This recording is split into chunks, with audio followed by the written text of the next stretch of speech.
పరిశుద్ధ బైబిల్ గ్రంథంలో ఇశ్రాయేలీయుల రాజు ఎట్లు ఉండాలి అనేది దేవుడు ద్వితీయ ఉపదేశకాండము గ్రంథం 17వ అధ్యాయము 14వ వచనం నుండి 20వ వచనం వరకు తెలియచేశారు.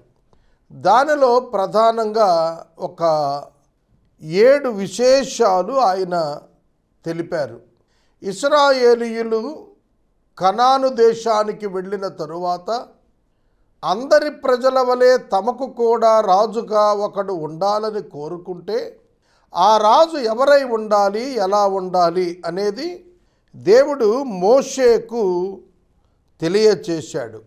మొట్టమొదట ఆ రాజు ఎవరై ఉండాలి అనగా అతడు దేవుడు ఏర్పరిచిన వాడై ఉండాలి అని చెప్పబడింది. దేవుడు ఏర్పరిచినటువంటి వాడే ఇశ్రాయేలీయులకు రాజు. తర్వాత రెండవది, తప్పకుండా అతడు ఇశ్రాయేలు 12 గోత్రాలలోని ఒక గోత్రానికి చెందిన వాడై ఉండాలి, అన్యుడు కాకూడదు.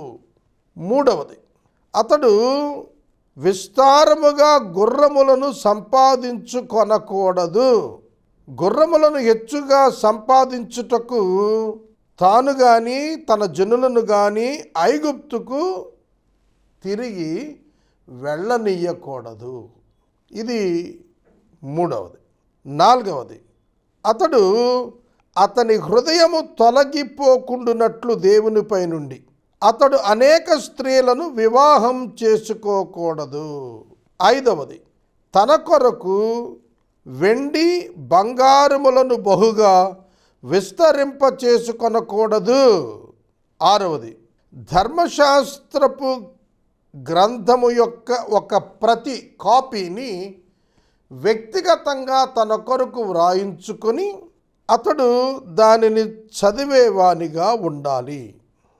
ఆరవది. ఏడవది, తాను తన కుమారులు దీర్ఘాయుష్మంతులగునట్లు ధర్మశాస్త్రము నుండి కుడికి గాని ఎడమకు గాని తొలగిపోకుండునట్లు ఆ ధర్మశాస్త్రమును తాను జీవించిన కాలమంతా చదవాలి, నేర్చుకోవాలి. ఆ ధర్మశాస్త్రము యొక్క ధర్మాన్ని తన కుమారులకు నేర్పించాలి.